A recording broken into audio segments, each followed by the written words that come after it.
მოგესალმებით. განწყობა არაჩვეულებრივი ამინდი, ფანტასტიკური. და ვიზუალი კიდე იმაზე ფანტასტიკური, ვიდრე ამინდია და განწყობა. რა ლამაზია. არა, არ ეს იგი მის ყოველდღიურად რაღაც სასწაული გემართება, ნატუკა მე არ ვიცი, ან ახალგაზრდავდი, რაღაც ახალგაზრდავდები, ახალგაზრდა. რატო არ მიზიარეთ? მე ვბერდები ამას წობაში და. იცი რა, არ ვერ გამიტრო, იცი საით მედივარ, რომ შეიძლება მე იყოს გაახალგაზრდავებული მის საქართველოს და ესე გამოვიარო ხოლმე. ანუ შენასაკში, პრინციპში მიგიწვიე შენ არაერთხელ. არაერთხელ მიგიწვიე შენ ამ სილამაზის კონკურსებში და მე მგონი რაღაცა ამბიციებმაც იჯეშია. იცი რა არის, ისეთი მის საქართველოები ყავს და მისი მერეთები და ისეთი ლამაზი ქალბატონები არიან, რომ კარგი რა ეხლა. მე მაინც ჩემი მისი მირჩევნია, ყველა მაპატიებს, ჩემი ნატუკა მირჩევნია, თუმცა იმათ მისობას კი არ ვაღიარებ, ვეთაყვანები მათ სილამაზეს. გულწრფელად ვამბობ, სხვათა შორის არაჩვეულებრივი თემა გვაქვს, სტერეოტიპები და კონკურსები, მაშინ როცა ამის მაინც 90-იანები ამის არანაირი ნიადაგი არ გქონდა ჩვენ და განსაკუთრებით ისეთ სახელმწიფოებში, როგორიც მაგალითად საქართველოა, ცოტა სკეპტიკურად უყურებდნენ, არასერიოზული ეგონათ და შესაბამისად დამოკიდებულებები არ ვიცოდით და კიდე ჩვენ ვფიქრობდით რა სიტყვიან სხვები იმ დროს და რამდენად რთულია მაპატი ანრი რომ გაწყვეტინებ, რამდენად რთულია, როდესაც პირველად იმართება. ამ პირიქით. ხო, ეგეც არის, მაგრამ ნახე, პირველი კონკურსი იმართება საქართველოსი, ხო, მის საქართველოს და პირველი შენ ხარ. ხო, და აი არ პირიქით მე თვითონ გითხრა, იქნება და მარტივით შეიძლება იყოს ვიღაცისთვის, არა? შეიძლება რთული იყო. ამიტომ კი ბატონო.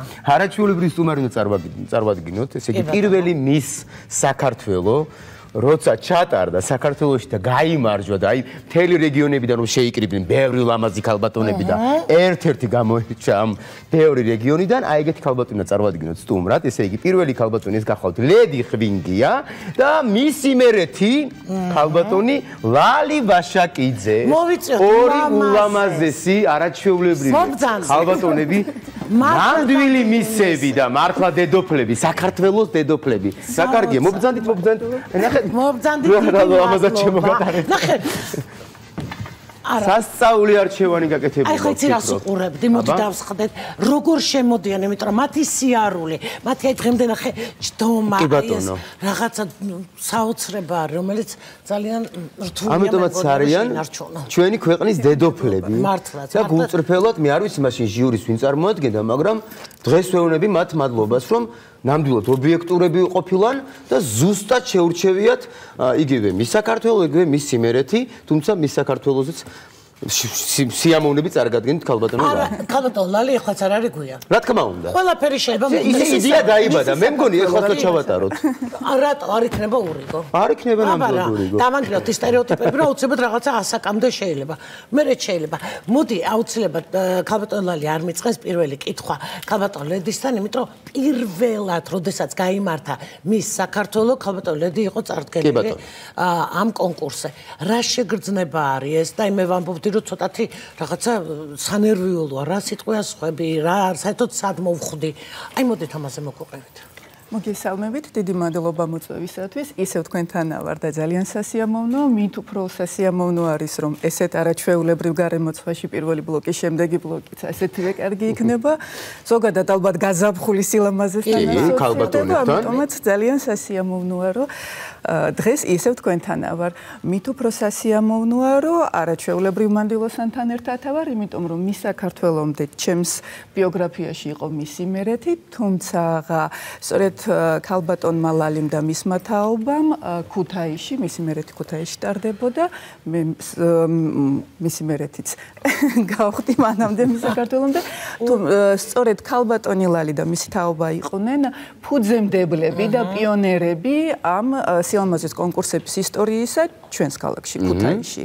ამიტომაც კარგი საფუძველი მქონდა და კარგი ნიადაგი იყო იმისათვის, რომ შემდეგ უკვე მით უფრო ესეთი არაჩვეულებრივი მანდილოსნები იყვნენ და ბუნებრივია, რა თქმა უნდა, სასიამოვნო არის, როდესაც უკვე საქართველოს მასშტაბით ჩატარდა და მე უკვე ტიტულიანი მიმიწვიეს უკვე თბილისში ტარდებოდა რუსთაველის თეატრში ეს კონკურსი, რა თქმა უნდა, ძალიან დიდი ბედნიერება იყო და მით უფრო როდესაც პირველი იღებ აი ამ ტიტულს, ძალიან საამაყო არის. ესე იგი, სწორად გავიგე, ქალბატონი ლალი იყო რეგიონალურში, მანამდე პირველად, ხო?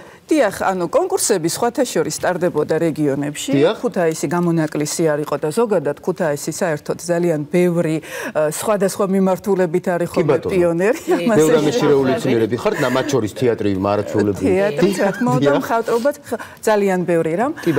მათ შორის ილმასის კონკურსების ისტორიაც გარკვეულწილად აქვს ჩვენს ქალაქს, იმიტომ რომ ქალბატონ ლალიმდე იყო ბებიების კონკურსი ქუთაისში, სადაც არაჩვეულებრივი მანდილოსნები იღებდნენ მონაწილეობას და ეს კონკურსები არ იყო მხოლოდ 90-60-90 და რაღაც ეს პარამეტრები არამედ იყო. იქ შვილიშვილებთან ურთიერთობის საკითხი იყო. საერთოდ აი ლამაზი ქალი ალბათ დამეთანხმებით არ არის მხოლოდ წონის ზომის თანაფარდობა. ეს არის გემოვნების, ინტელექტის, საკუთარ თავში თავდაჯერებულობის თანაფარდობა. შესაბამისად, ჟიურიც ალბათ გარკვეულწილად აი ამით ხელმძღვანელობს, როდესაც ამ თუ იმ გადაწყვეტილებას იღებს. ამიტომაც იყო ბებიების კონკურსი, იყო მისების კონკურსებიც, მისისების, ანუ გათხოვილი მანდილოსნების და ნუ ჩემამდე იყო აი ეს არაჩვეულებრივი ქალბატონიც. ქალბატონ ლალისთან იქნება ლოგიკური მაშინ კითხვა. პირველად, როგორ მოხდით კონკურსში და მაშინ არ იყო რთული ეს? როგორ აღიქვამდნენ მაშინდელი საზოგადოება? არა უშავს, კარგი ხმა. ეს ხმა ძალიან ბევრს არ აქვს დღესდღეობით და ვირუსებიდან გამომდინარე. არა მე დამემართა უკაცრავად ისა ძელწიგნებთან მუშაობ და მტერმა გამოიწვია ალერგია. მათემატიკაც უნდა ვისაუბროთ. კი ბატონო. და აი ამდენად ხმა დაბალი მაქვს. და რაც შეეხება ამ კონკურსს ეს იყო უცხო საკითხი. მე მაშინ სწავლობდი ზოოსავეტერინარო სასწავლო კვლევით ინსტიტუტში ვამთავრებდი იმ წელს. და როდესაც დამერეკეს რომ ქუთაისელი ვარ და უნდა მივიღო მონაწილეობა არც ვიცოდი რას ნიშნავდა. რა თქმა უნდა ის რომ ეს რაღაცა ხმაურს გამოიწვევდა, ამიტომ მაკომპლექსებდნენ რომ არ იყო ეს კარგი ნოტა და იქნებ თავის შემეკავებინა. მაგრამ აი როგორც მაპატიეთ ჩავერთვები ქალბატონი ლალი ვაშაკიძეა, თქვენ თეატრალები ხართ, თეატრთან შეხება გაქვთ და ალბათ გსმენიათ ლამარა ვაშაკიძეზე, რომელიც ქალბატონ ლალის ნათესავია და ზოგადად ლამაზი ვაშაკიძეების პლიადაზე კიდე ქუთაისში გენეტიკური ისე ორივე ქუთაისელები ხართ, როგორ გიამაყობთ ერთმანეთთან? რა თქმა უნდა. ზოგადად ქუთაისი არა მარტო სილამაზი და ლამაზი ქალბატონებით არის სავსე, როგორც აღნიშნეთ, სხვადასხვა სფეროში, საერთოდ კულტურით ძალიან განსხვავდება ეს ქალაქი. სხვა ბევრი დიდ ქალაქთან ერთად, მაგრამ ქუთაისი შემთხვევით გამორჩეული ქალაქი და მიყვართ და დიდი სიყვარულით მოგიკითხოთ სხვადასხვა რომ ქუთათურებო პატივისცემით და მოკრძალებით. არა ლედი არის ნამდვილად ის შემთხვევა, როდესაც ლამაზ ხეულში ლამაზი სული. ყველაფერზე ლამაზად აღიქვას. ქალბატონალი არ შეიძლება არ კითხო, ნახე მაშინებდნენო. აი როგორ გიპოვეს ზოოვეტერინარო აბსოლუტურად განსხვავებული პროფესია. როგორ გიპოვეს, როგორ შემოგთავაზეს, როგორ ვის უთხარით პირველი და როგორ იყო შემდეგი ნაბიჯები? მაშინ მოგეხსენებათ მობილური არ იყო და დედასთან დარეკეს სახლში და მითხრეს რომ უნდა მივსულიყავი რედაქციაში თუ ტელევიზიაში და როდესაც მივედი მაშინ ამიხსნეს რომ კონკურსი ტარდება და ქუთაისელი ვარ და აუცილებლად მონაწილეობა უნდა მივიღო. ეს არ არის ჩემი პიროვნული საკითხი. თუ საქმე სჭირდება ქალაქის საქმე. ოჯახი რას ამბობდა ამ დროს? არ იცოდნენ რა შედეგი გამოვიდოდა. ელოდებოდნენ საზოგადოებიდან უარყოფით დამოკიდებულებას, მაგრამ ნამდვილად იმდენად კარგი ნოტა წავიდა იმ დროს და ლამაზად ჩატარდა ეს ყველაფერი, რომ მხოლოდ პოზიტივი დატოვა საზოგადოებაში. მხოლოდ დატოვა კიდევ უფრო განვითარებული თემაა ამ კუთხით. იმ პერიოდში გათხოვილი არ იყავით, ხო? ორი შვილი მყავდა. ორი შვილი ყავდათ. აი ქრისტინეგე. ვაი, 3 წლის ქრისტინეგე. ვაი. აი. ეხლა ქრისტინეზეც გითხარით. ქრისტინე. რა кай კადრებია. კი, მაშინ მოგეხსენებათ 92 წელია და დაძაბული პოლიტიკური მდგომარეობაც ჰქონდა და თავისუფალი თემა რაღაც უნდა შეკვეთავაზებინა. რა თქმა უნდა, ქართული დროშა გავიტანე მაშინდელი ჩემო კარგო ქვეყანა, გუნდი თანაერთობლივად და ეს კარგი მომენტი იყო იმ დროისათვის კი. არა, მარტო ეს არა, კიდე ძალიან საინტერესო, ასე ვთქვათ, ისტორია ქრისტეს და ეგეც უნდა მოგყვეთ. აი ბებიების კონკურსი ახსენა ლედინ და ჩვენ ზოგადად ოჯახი გაგეცინება და ამ ბებიების კონკურსში დედაჩემი და მონაწილეობდა. შემდგომში ხომ მისი გახდა როგორც ის თქვენი შვილი ხო? შვილი კი, მაგრამ დედაჩემი მეორე თუ მესამე ადგილზე გავიდა და მე ჩატარდა მისი მერეთი. და ჯერ დედა თქვენის მონაწილეობა იყო ესე იგი გასაგები. და შემდგომ უკვე ჩემი ქრისტინე კი გახდა 2008 იყო თუ 9 ვიცემის საქართველო და წავიდა მალაიზიაში სოფლიო კონკურსი იყო იქაც და სადაც მის სოფლიო პერსონა მიიღო. ქრისტინე 6 კონკურსის 7 პრიზიორია. რაღაცა ზედმეტი თავდაბლობა ახასიათებს ალბათ ამას არ ვაჟღერებთ ხოლმე. 7-ვე პრიზი მაქვს მე ქრისტინესი 6 კონკურსიდან მიღებული. კი და თავარი ყველაზე დიდი პრიზი ახლა მისი ბაგრატია. კი ბატონო, არაჩვეულებრივი ვაშკაცი ყავს, ხო? და შეიძლება ითქვას, რომ დედოფალი არის, იმიტომ რომ ბაგრატიონის მეუღლე ყავს, ხო? და არაჩვეულებრივი ფოტოები და ძალიან კარგი ფოტოსესიები აქვს ქრისტეს, რასაც ჩვენ თვალყურს ვადევნებთ სოციალური ქსელში. საერთოდ ვამბობთ ხოლმე გარეგნულ სილამაზეს თან უნდა სდევსდეს. შინაგანი სილამაზე, რომ ეს ყველაფერი ჩანდეს უფრო მეტად. მხოლოდ გარეგნობა არ არის საკმარისი იმისათვის, რომ ლამაზად ჩაითვალო. აუცილებელია თავდაბლობა, ინტევებლობა, სიყვარული, პოზიტიური საუბარი, ეს თან უნდა გქონდეს. და ალბათ ურთიერთდამოკიდებულებების თავისთავად კონკურსზე შიგნით, რომ მე უკვე ჟიური ამასაც ხედავს, ხო ალბათ. მე რა მაინტერესებს ეს უნდა მოითმინო. მე მახსოვს ქრისტინეს უცხოეთში რომ დაუყვებოდი, საქართველო არის ჩემპიონი ახლა. უცხოეთში როცა დაუყვებოდი ქრისტინეს კონკურსებზე, ხშირად იყო იქ ურთიერთდაძაბულობა. ეს საქართველოში არასოდეს არ ყოფილა. არა ხო? არა, ნამდვილად. და იქ ხდებოდა ეგეთი რაღაც, მაგრამ არ უნდა მიაქციო ყურადღება. განსხვავება თქვენს დროს როგორც ტარდებოდა კონკურსი და შემდგომში უკვე თქვენი შვილი ქრისტინეს დროს ჩატარებული კონკურსებში რა განსხვავება იყო?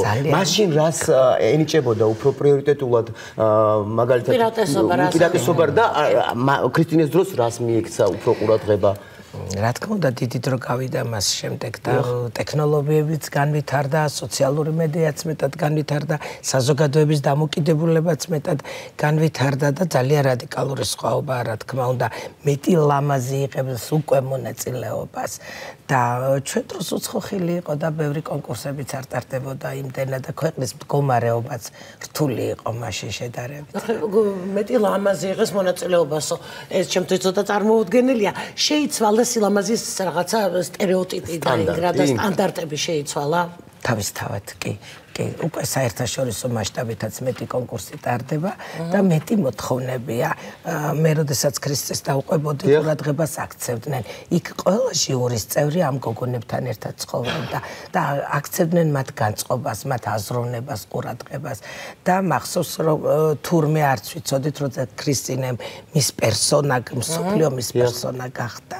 მაშინ უთხრეს რომ ჩვენ გაკვირდებოდით შენს თვისებებზე და გაკვირდებოდით შენს დამოკიდებულებაზე გოგონების მიმართ და აზროვნების მიმართ და კი თვისებები რომელსაც ამ შემთხვევაში ქრისტინე ფლობს რითი გამოირჩევა როგორც დედამ კი ამ შემთხვევაში უკვე როგორც მაგალითად ჩემფასებელმა ესე გვესაუბრეთ მე როგორც დედას კითხავთ კიდე რაღაცები გვაინტერესებს ჩვენ ხშირად ვეუბნები ხოლმე ზედმეტად თავდაბალია არანაირი ამპარტავნება მას არ გააჩნია ეს კი კარგია მაგრამ ყოველთვის ეძებს ოქროს შუალედს. ხანდახან საუბარში იმდენად დაიღლება, რომ მას დაუმტკიცოს, რომ ის კი მართალი და კარგია, მაგრამ იცი ესე ჯობია მოვიქცეთ. და ვუხსნი ხოლმე, რომ შენ არ ახარ არავის აღზრდელი. მოდი აუხსენე, აუცილებელი და მოეშვი მის დარიგებას. ცოტათი რთულია ბაგრატიონების ურძლობა და მეთანხმები, ხო? ძალიან დიდი პასუხისმგებლობა არის. სანამ ეს ოჯახი შეიქმნებოდა, ხალხტოლალი თქვენ მესაიდუმლე იყო, როცა გაიგეთ, რომ ქრისტე თხოვდება და ბაგრატიონების რძალი უნდა გახდეს. საერთოდ ჩემი შვილების ცხოვრებაში ყოველთვის აქტიური ვარ. ყველა მათი დრო ვიცი, მოგეხსენებათ, ბიჭი მყავს ერთი ახლა და ყველა წუთი ვიცი ის სად არის, ამიტომ მე არ ვარ 7 დედა. მე ვარ დაღლილი მაგათი სამივეს ყურადღებით და განა ჭირდებათ მე ვერ ვისვენებ და ამდენად ჩემი ქრისტინე სადაც იყო ყველგანი ქვიყავი და ჩემთვის დამალული არაფერი ყოფილა და რაც შეეხება ჩემი იოანე ბაგრატიონს როცა ჩამობრძანდა და გავიცანით რა თქმა უნდა განავაქებ ახლა მე არ შემიძლია მისი განსაკუთრებული თვისება არ აღნიშნო მისი განსაკუთრებული კულტურაში ნაგანი და ის მასაც იგივე თავდაბლობაზე მეტი იმ ხრივ რომ ის არის ერთადერთი სისხლის მატარებელი ევროპისა და საქართველოს სამეფო დინასტიისა მოგეხსენებათ ბაგრატიონთა დინასტია მსოფლიოში ყველაზე ხანგრძლივი ასაკით დინასტიაა და მას ასევე მთელი ევროპის სამეფო დინასტიათა სისხლი აქვს და იშვიათია და ის პატივსცემს თავის წარმომავლობას